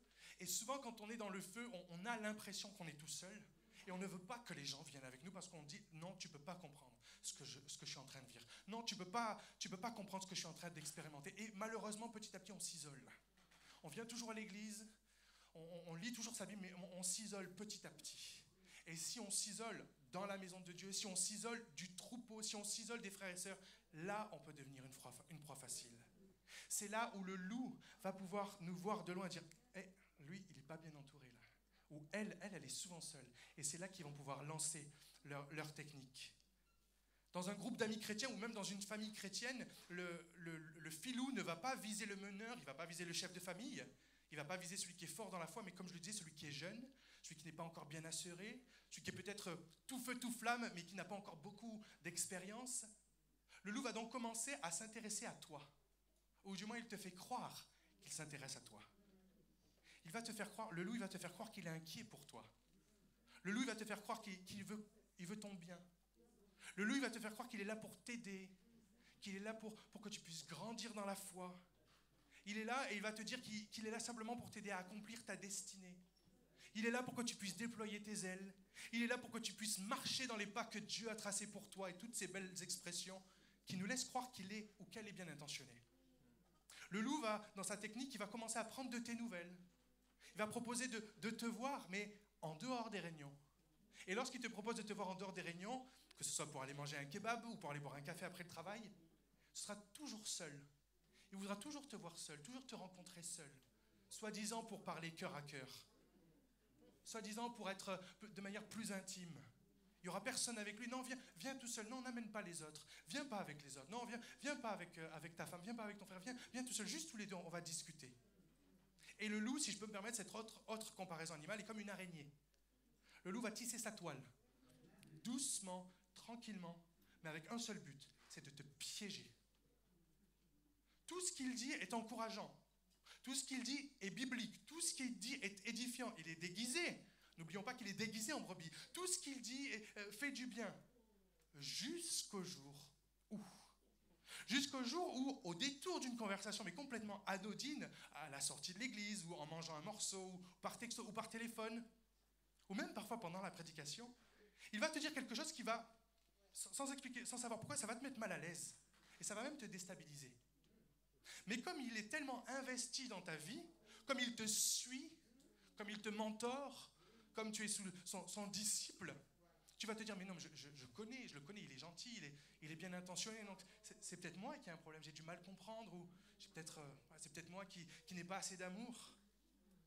Pour reconnaître, comme il t'a convaincu, c'est ça, qu'il veut ton bien, qu'il ne fait que veiller sur toi, tu vas écouter et tu vas laisser malheureusement son poison venir t'infecter. Et pour reconnaître la morsure d'un loup ou le poison qui est en train de venir dans ton système, il y a des phrases bien précises que le loup va te dire pour venir te déstabiliser. J'aimerais en voir quelques-unes avec vous.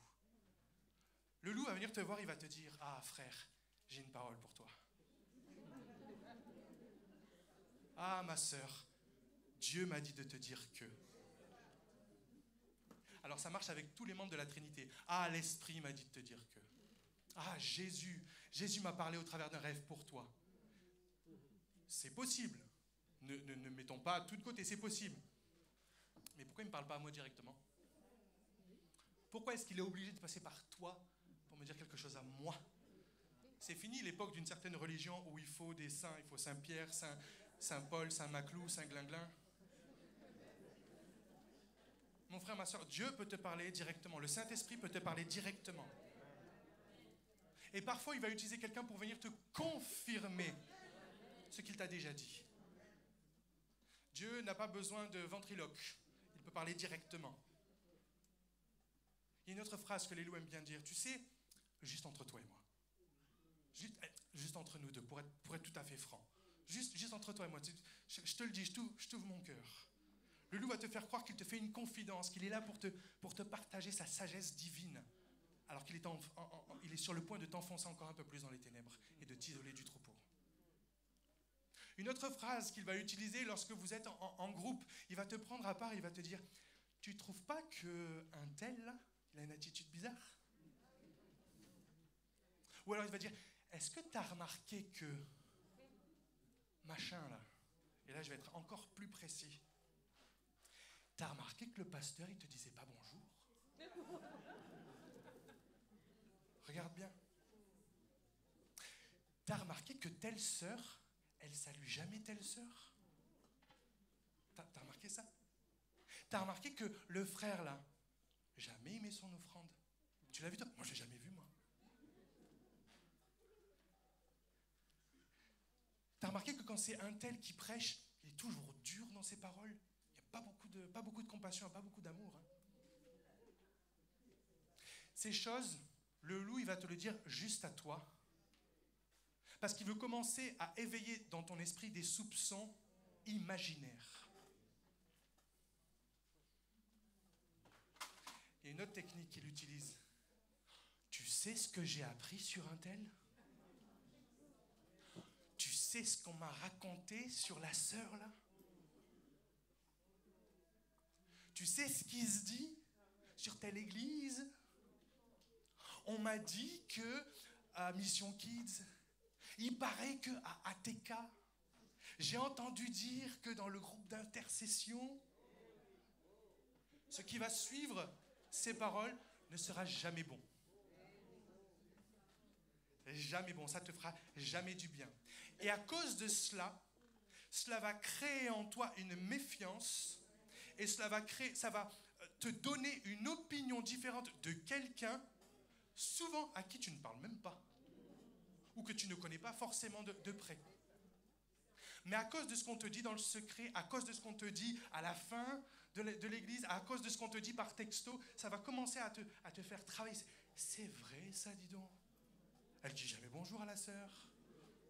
C'est vrai ça, je l'ai jamais vu mettre son enveloppe dans l'offrande, dis donc. Et on va commencer à se faire un film et c'est le poison qui est en train de fonctionner. C'est le poison qui est en train de nous nécroser. Avec ce genre de phrase, le loup va venir saper l'autorité des personnes que Dieu a instituées et instaurées dans l'Église. Le loup va tenter de minimiser les enseignements du pasteur ou des visiteurs ou des autres leaders. Il va même, s'il le peut, neutraliser.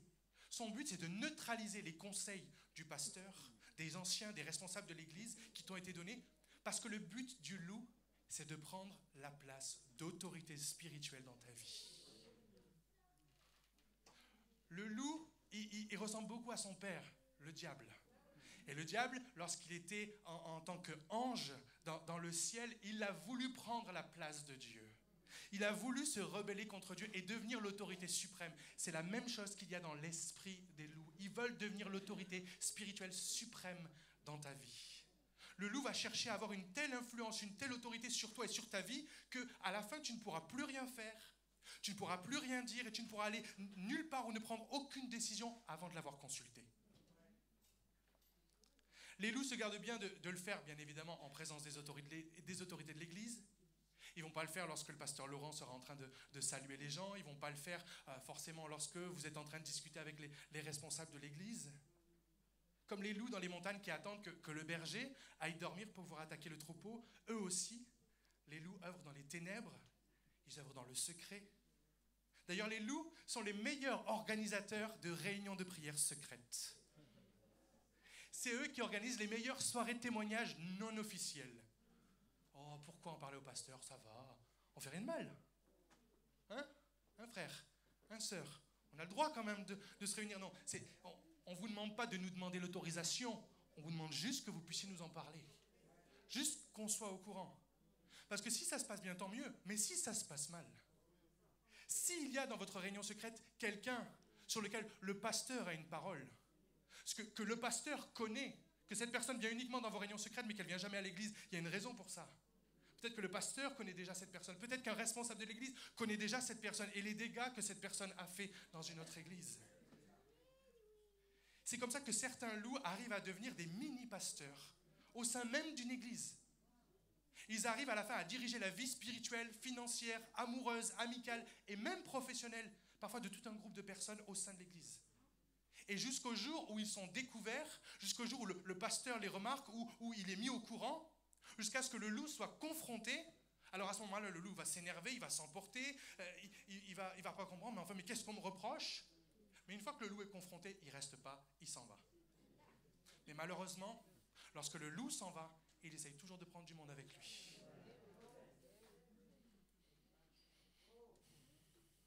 Il quitte l'église pour en rejoindre une autre, une église où il dit que l'Esprit de Dieu est vraiment à l'œuvre, hein? Une église où on prêche vraiment la parole de Dieu, une église où il y a de l'amour, parce qu'il n'y a pas d'amour de toute façon dans cette église. Hein? Jusqu'à ce qu'on le confronte, jusqu'à ce que le pasteur lui dise « Tu fais quoi de ta vie là ? Combien de fois par semaine tu pries ? C'est quand la dernière fois que tu as ouvert la parole de Dieu pour toi, personnellement ? Ah, mais il n'y a pas d'amour dans cette église. Ah, mais de toute façon, je savais que je ne devais pas rester ici. Eh bien, bon vent. » Mais malheureusement, lorsqu'il va partir, il va toujours essayer d'emmener son troupeau, son petit troupeau avec lui. Et comme le loup n'a que faire des brebis, comme le loup n'a que faire des chrétiens qu'il arrive à emmener avec lui, au bout d'un moment, il va les laisser dans la nature, tout simplement. Il va les laisser livrer à eux-mêmes. Et malheureusement, parfois, à cause de la honte de s'être fait avoir, la honte de s'être fait berner, alors que peut-être on a été averti, on se rend compte que finalement, on s'est fait avoir nous aussi, que peut-être le pasteur avait raison, que les frères et sœurs avaient raison. On a tellement honte, on se sent tellement repris, on n'ose pas revenir à l'église. On est gêné, qu'est-ce que les gens vont penser, qu'est-ce que les gens vont dire? Et malheureusement, ces personnes aussi peuvent rester dans la nature. 2 Pierre chapitre 2 verset 1 nous dit « Il y a eu parmi le peuple de faux prophètes, et il y aura de même parmi vous de faux docteurs, qui introduiront des sectes pernicieuses, et qui, reniant le maître qui les a rachetés, attireront sur eux une ruine soudaine. » Verset 2. « Plusieurs les suivront dans leur dissolution, et la voie de la vérité sera calomniée à cause d'eux. Par cupidité, c'est-à-dire par amour de l'argent, ils trafiqueront de vous au moyen de paroles trompeuses, eux que menace depuis longtemps la condamnation et dont la ruine ne sommeille point. » Malheureusement, comme la parole nous indique qu'ils se baladent, je m'excuse l'expression, ils se baladent en vêtements de brebis. Mais moi, je préférais qu'ils aient plutôt une pancarte avec écrit « Je suis un loup ». Ce serait tellement plus facile. Mais ce n'est pas le cas. C'est pas le cas. Ils sont parmi nous parfois, ils sont bien déguisés, ils mettent même du parfum de brebis. Ils se déguisent en brebis. Extérieurement, il n'y a parfois pas grand-chose à leur reprocher. Mais intérieurement, c'est plein de rapines. C'est pour ça qu'il nous faut simplement du discernement. Et ce discernement, ce n'est pas forcément ton expérience, ce n'est pas forcément ta connaissance de la parole de Dieu, ce n'est pas le nombre de versets que tu connais par cœur, mais c'est le discernement qui vient du Saint-Esprit. C'est-à-dire qu'il y a peut-être quelqu'un qui a fait son entrée dans ta vie, qui commence à prendre de plus en plus de place, de plus en plus d'importance et d'influence dans ta vie. Et extérieurement, il n'y a rien. Mais prie pour cette personne. Et le Saint-Esprit va peut-être te mettre mal à l'aise. Et parfois, on n'a pas forcément une vision des choses qu'ils font, on n'a pas forcément une parole de connaissance, mais il y a juste quelque chose. Je ne suis pas à l'aise avec tel frère. Je ne suis pas à l'aise avec telle sœur. Alors ça ne veut pas dire qu'on va commencer, nous, à jouer le même jeu, mais ça veut dire qu'on va simplement continuer à prier. Seigneur, bénis le frère, bénis la sœur, si c'est un frère, si c'est une sœur, mais bénis ton Église. Bénis-moi, Seigneur Jésus, aide-moi à discerner. C'est quoi le problème? Qu'est-ce que je ressens, Seigneur? Est-ce que tu essayes de me dire quelque chose? Est-ce que tu essayes de m'avertir? C'est pourquoi il y a la nécessité d'avoir du discernement, la nécessité d'avoir une vie de prière, la nécessité d'avoir une vie dans la parole de Dieu, la nécessité d'avoir une communion avec le Saint-Esprit. 1 Pierre 5,8 nous dit « Soyez sobres, veillez. Votre adversaire, le diable, rôde comme un lion rugissant, cherchant qui il dévorera. » Lion, loup, prédateur, carnivore. Acte 20, 28, prenez donc garde à vous-même et à tout le troupeau. Acte 20, 31, veillez donc. L'apôtre Paul nous dit pas, il nous dit pas, cherchez à les débusquer, allez leur imposer les mains jusqu'à ce qu'ils... Non, veille, veille, ne t'emballe pas. Ne t'emballe pas avec la nouvelle sœur qui vient là. Ne t'emballe pas avec, sur Internet ou sur Snap, le fameux pasteur ou l'apôtre bidule ou le bishop machin là. Sois attentif, veille, tranquille, tranquille. La question donc c'est comment démasquer un loup. Il y a pour cela 6 questions que je vais vous donner qui peuvent servir de filtre, qui peuvent saisir d'armes pour savoir, ok, est-ce que cette personne c'est un loup ou est-ce que c'est quoi le problème? Lorsque la personne te raconte ces fameuses, te partage sa sagesse, lorsqu'il te raconte ces fameuses révélations, tu lui poses la question en retour, pourquoi tu me dis ça? C'est quoi le but là? Tu es en train de me dire que tu as remarqué que le frère il met pas son offrande. C'est quoi? Tu cherches quoi avec cette déclaration? Pourquoi tu me dis ça? On va aller plus loin. On pose la question, qui t'a dit ça? Où est-ce que tu as entendu ça? Il paraît que... Mais tu sais, ça, tout le monde le sait, tout le monde en parle. Oui, je connais l'émission, oui, tout le monde en parle, mais où est-ce que tu as entendu ça? Question suivante, est-ce que tu as vérifié ce que tu es en train de me dire là? Est-ce que tu es là tous les dimanches pour me dire que le frère ne met jamais son offrande? Est-ce que tu as vérifié s'il ne paye pas par Internet? Est-ce que tu as vérifié s'il ne fait pas peut-être une enveloppe globale en début de mois, en début d'année? Est-ce que tu as vérifié ce que tu es en train de me dire? Question suivante. Est-ce que tu lui en as parlé? Toi qui as remarqué que les 2 sœurs, elles ne se parlent jamais, là. Qu'il y en a une, elle ne dit jamais bonjour à l'autre. Est-ce que tu es allé la voir en disant, j'ai l'impression qu'il y a quelque chose qui ne va pas? Est-ce que tu en as parlé à la personne concernée, plutôt que venir répandre ton poison dans mes oreilles? L'avant-dernière question qui fait très mal au loup. Est-ce que je peux dire que tu m'as dit ça? Je peux dire que ça vient de toi? Ah non, non, non, non, surtout pas. Ah non, non, tu dis pas que c'est moi. Ben, pourquoi si c'est la vérité? Non, non, mais non, je préfère rester humble. C'est ça, oui. Je peux citer ton nom là quand j'en parlerai à la sœur? Je peux dire que tu m'as dit ça? Non, non, non, surtout pas, surtout pas. Et enfin la dernière. Tu veux bien qu'on aille voir la personne tous les deux pour lui en parler? Ou pire, tu veux bien qu'on aille voir le pasteur tous les deux pour en parler de ce sujet que tu soulèves, de cette révélation que l'Éternel t'a donnée? Viens, on va en parler au pasteur, viens, on va parler au responsable ou à la personne directement. Ça permet habituellement de dégonfler la situation et le loup, il va partir avec la queue entre les jambes. Les loups cachent toujours un péché. Que ce soit de l'immoralité, que ce soit un certain laxisme, un manque de pardon dans leur cœur, ou une amertume, une aigreur envers Dieu, ou envers un serviteur, ou envers des frères et sœurs, de la rébellion dans leur cœur. Leurs vies personnelles sont en désordre et pourtant ils ne peuvent pas s'empêcher de conseiller les autres. Lorsqu'ils viennent à l'église, ils sont bien habillés, ils sont parfumés, ils chantent de tout leur cœur. Mais quand à l'occasion d'aller peut-être chez eux, ça sent mauvais chez eux, c'est jamais rangé, c'est dans le noir, ils ont des dettes de partout, ils se sont disputés avec tous les voisins. C'est ça un bon témoignage? Non, il y a quelque chose qui ne va pas là. L'objectif du loup, c'est de t'arrêter dans ta marche avec et vers le Seigneur afin de te détourner de Dieu, mais de t'attirer à lui ou de t'attirer à elle. En tant que pasteur, nous sommes là pour former des disciples de Jésus parce que nous sommes disciples de Jésus. Alors que le loup, il veut des disciples à lui. Elle veut des disciples à elle. La question qu'on peut se poser, c'est comment savoir si je suis peut-être tombé entre les griffes d'un loup?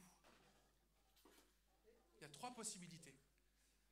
S'il y a effectivement un loup qui a mis son emprise sur toi et qui est en train de te dominer, avant de prendre une décision, avant quoi que ce soit, tu ne pries même plus, tu ne lis même plus ta Bible, mais ce que tu fais, c'est que tu appelles directement la personne.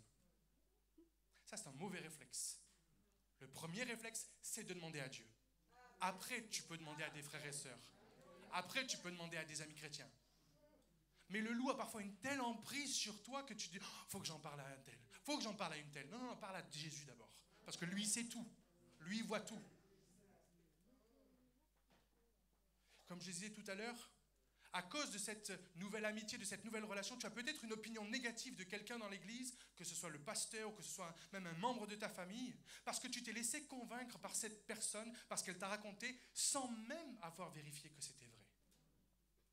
Lorsque tu te trouves désormais dans la même pièce ou que tu croises telle personne, alors qu'elle n'est pas du tout au courant, mais parce qu'à cause de ce qu'on t'a raconté, tu as une opinion différente. Tu dis, non, je ne peux plus avec cette personne. Non, je ne peux pas.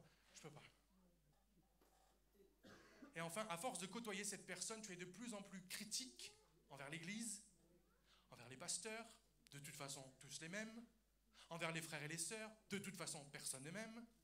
Et tu ne fais absolument rien pour que cela s'arrange. Pire, tu es même prêt, à la moindre occasion, à suivre le loup et à quitter l'Église. Et enfin, dernière question, comment ne pas tomber entre les griffes d'un loup ? 1 Pierre 5,8 nous l'a dit, soyez sobres, veillez.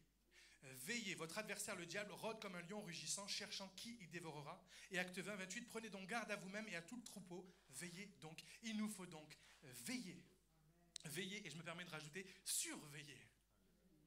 Mais aussi nous devons nous assurer que nous restons bien dans le troupeau, que nous allons bien dans la même direction que le troupeau. Et pour cela, Hébreux 13, 17 nous dit, obéissez à vos conducteurs et ayez pour eux de la déférence. Et c'est là où des fois on dit « ouch ». Dieu a établi des autorités dans l'Église, dans son Église. Il a établi des hommes, des femmes responsables qui sont là pour nous conseiller, qui sont là pour nous conduire dans la parole et dans la vérité. Mais il y en a qui dira « oui, mais c'est facile, alors on doit juste être des moutons ». Une brebis, oui, c'est un mouton déjà à la base. Mais ensemble, nous suivons le bon berger, puisque juste après, il est écrit, oui, obéissez à vos conducteurs et ayez pour eux de la déférence, car ils veillent sur vos âmes, comme devant en rendre compte.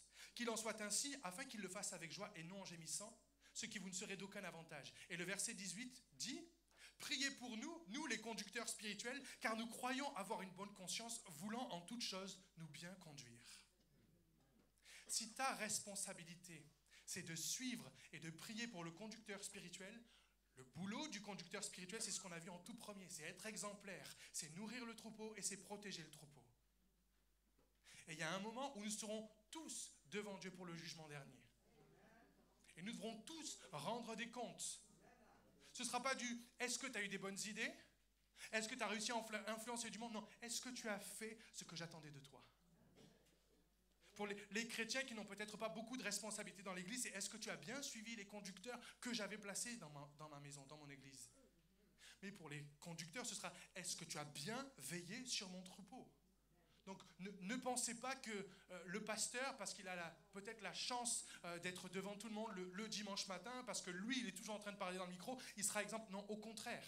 Il est dit que ceux qui enseignent la parole seront jugés encore plus strictement, encore plus sévèrement. C'est pourquoi nous devons demeurer sous les autorités officielles de l'Église que Dieu a instaurées. Et nous devons ne permettre à personne d'autoproclamer d'être ou de devenir l'autorité spirituelle sur notre vie. Et j'ai envie de dire, le meilleur moyen de ne pas tomber entre les griffes d'un loup, c'est de rester près du berger. Rester près du berger dans la prière, notre bon berger, mais aussi rester près du berger que le Seigneur a choisi pour l'Église à ce moment-là. Jean chapitre 10, versets 1 à 5 nous dit, c'est Jésus qui parle. En vérité, je vous le dis, celui qui n'entre pas par la porte dans la bergerie, mais qui y monte par ailleurs est un voleur et un brigand. Mais celui qui entre par la porte est le berger des brebis. Le portier lui ouvre et les brebis entendent sa voix. Il appelle par leur nom les brebis qui lui appartiennent et il les conduit dehors. Lorsqu'il a fait sortir toutes ses propres brebis, il marche devant elles. Et les brebis le suivent parce qu'elles connaissent sa voix. Elles ne suivront point un étranger, mais elles fuiront loin de lui parce qu'elles ne connaissent pas la voix des étrangers. C'est pourquoi nous devons rester près du berger. Je vais demander à Nicolas si tu veux bien te mettre à la guitare, s'il te plaît. Et j'aimerais terminer ces moments en ayant un temps de prière. Il y a peut-être quelqu'un dans ta vie qui a pris trop de place, qui a pris trop d'influence. Et malgré ce qu'il te dit, malgré ce qu'il te raconte, malgré les enseignements qu'il peut te faire directement par texto, malgré ses jolies vidéos et ses posts, peut-être que l'esprit qu'il y a dans cette personne vient de partout sauf du ciel. Cette personne qui te fait croire que tout ce qu'elle veut, c'est ton bien, tout ce qu'elle veut, c'est ton bonheur, mais qui petit à petit est en train de t'isoler de ta famille, elle est en train de t'isoler de l'Église, c'est peut-être un loup. Mais j'aimerais aussi nous encourager en tant que troupeau de Dieu, troupeau de Christ, à veiller les uns sur les autres. Je ne dis pas qu'il faut être suspicieux de tout, c'est pas ce que je suis en train de dire. Il faut simplement veiller et surveiller. C'est pas parce que quelqu'un te dit « Dieu m'a dit que Dieu lui a dit que ». L'Ancien Testament est plein de ce qu'on appelle de faux prophètes. Ils disent « Dieu m'a dit que » et finalement ça ne se produit pas. Ils ont des prophéties qui ne se réalisent pas. C'est à ça qu'on voit si quelqu'un est vraiment prophète ou pas. Je vous invite à fermer les yeux quelques instants.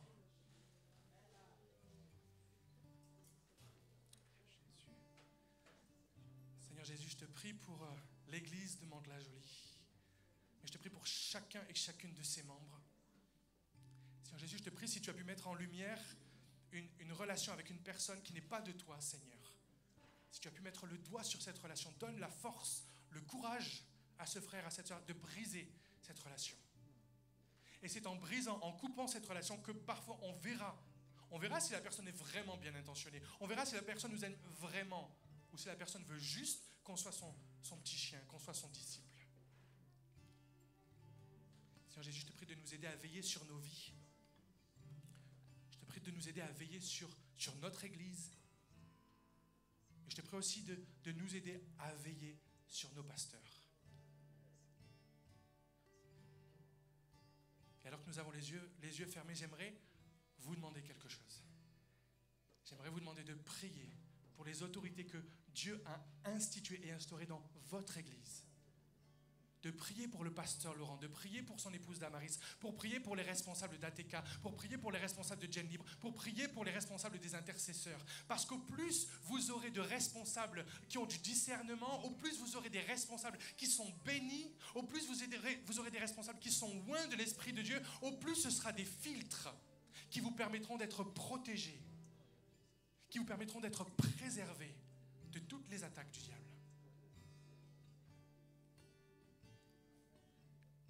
Ils n'étaient pas prévenus et ce n'est pas pour les gêner, mais j'aimerais demander à Laurent et Damaris de bien vouloir venir sur le devant.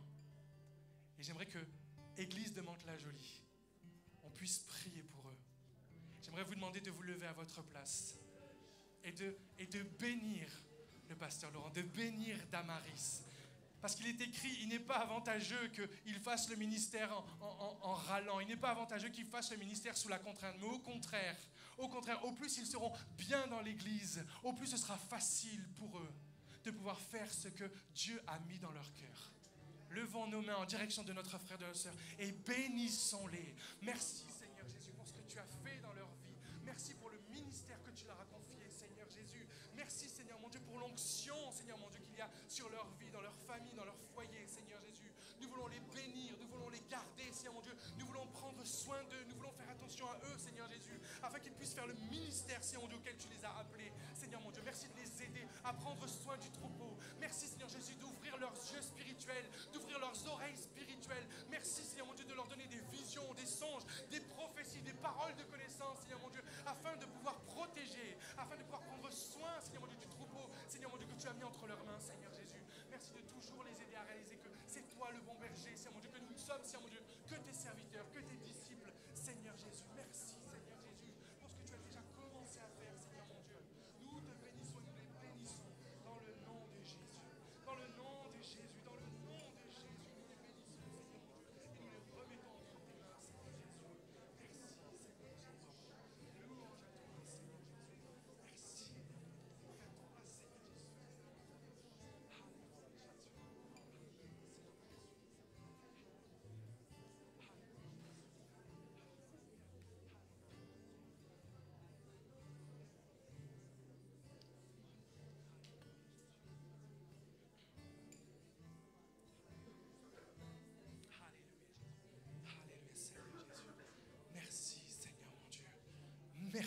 Seigneur Jésus.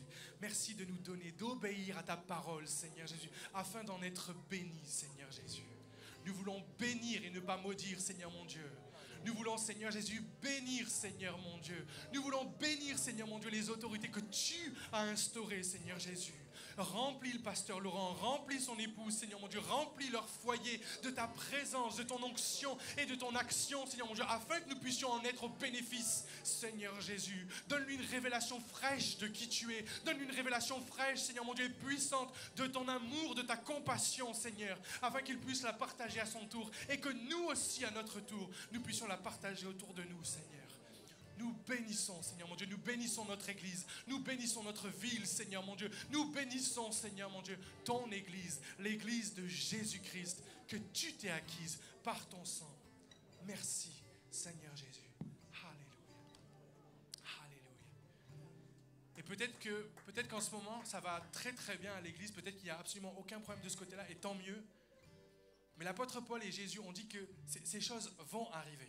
Et je ne suis pas un prophète de malheur, je suis juste en train de nous rappeler ce que dit la parole. Que le jour où un loup, que ce soit un Lucifer, un loup cratif ou un filou, essaye de venir, que dans le nom de Jésus, il n'ait même pas la possibilité de passer le pas de cette porte. Amen. Que l'Esprit de Dieu soit sur chacun et chacune d'entre nous pour discerner les faux docteurs, pour discerner les faux apôtres, pour discerner les faux prophètes et leur dire ce que tu dis, c'est faux, ce que tu dis, ça vient de l'enfer. Mon Seigneur, il ne parle pas comme ça. Mon Jésus, il n'est même pas comme ça. Amen. Que le Seigneur soit béni. Alléluia. Ce culte touche à sa fin. On veut remercier Pasteur André pour ce message. Attendez, moi aussi, j'ai une petite blague pour ce message afflelou.